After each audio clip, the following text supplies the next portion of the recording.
Y there are 28 days in February. तो कभी ना कभी तो आपके दिमाग में ये क्वेश्चन आया ही होगा कि फेब्रुवरी में 28 डेज क्यों होते हैं। तो आइए जानते हैं कि ऐसा क्यों होता है। तो इसके पीछे कोई साइंटिफिक रीज़न या फिर कोई मैथमेटिकल रीज़न नहीं है, लेकिन इसके पीछे रोमन सुपरस्टिशन का रीज़न है। आजकल मोस्टली सभी कंट्रीज़ में ग्रेगोरियन कैलेंडर फॉलो होता है, लेकिन इस कैलेंडर के पहले भी कई कैलेंडर एग्जिस्टेंस में थे, जैसे जूलियन और रोमन कैलेंडर।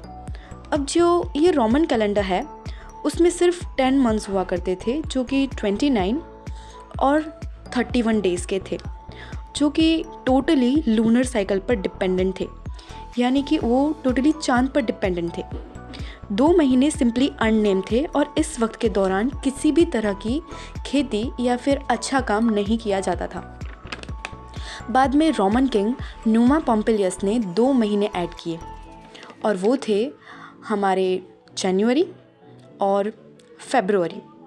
उनके हर महीने में 29 और 31 डेज़ होते थे। इसका बिगेस्ट रीज़न यही था कि वो इवन नंबर को अनलकी समझते थे। अब जब रोमन किंग ने 12 मंथ्स किए तो इसका टोटल इवन नंबर हो रहा था, considering 31 days in January and 29 in Feb. So to make it odd, फरवरी में एक दिन घटा दिया गया और फेब में हो गए 28 डेज़। इस महीने में वो उनके मुर्दों को याद किया करते थे, यानी कि फरवरी मंथ में वो लोग मोस्टली मुर्दों को याद करने का काम किया करते थे और फेब को एक अनलकी मंथ कंसीडर करते थे।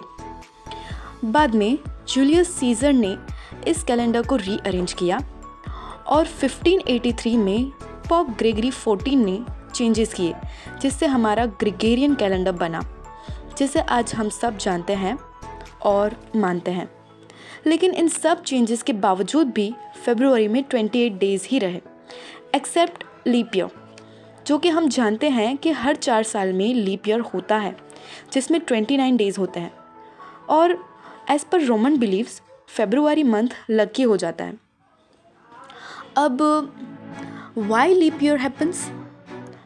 तो हमारी पृथ्वी हर साल में 365 एंड 1/4 डे लेती है सन का एक चक्कर लगाने में, लेकिन जनरली इस 6 घंटों को हम काउंट नहीं करते और इग्नोर करते हैं, और ये 6 घंटे 4 सालों में 6 × 4 = 24 एक दिन बन जाता है, जिसे हम फरवरी में काउंट करते हैं और इस साल को हम बुलाते हैं leap year. So these were all the facts regarding February months. Thanks for watching.